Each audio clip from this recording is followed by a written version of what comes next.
na siya guys. Nilagay ko na siya dito sa bowl. And then ilalagay ko itong flex tuna. Ayan guys.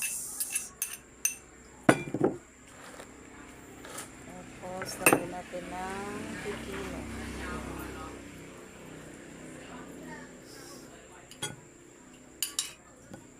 Ito muna iubos. Baka gumutok siya guys. Baka sumikip.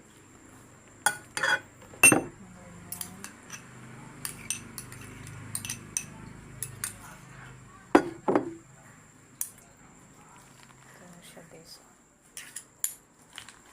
Halo-haloin lang natin guys.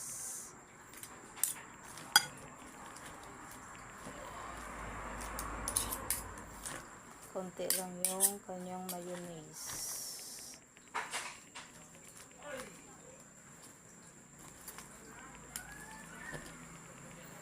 Ay, masikip maghalo.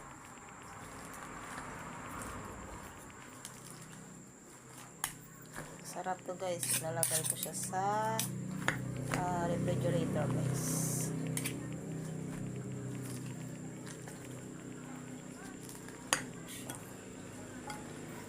Kunti lang yung mayonnaise.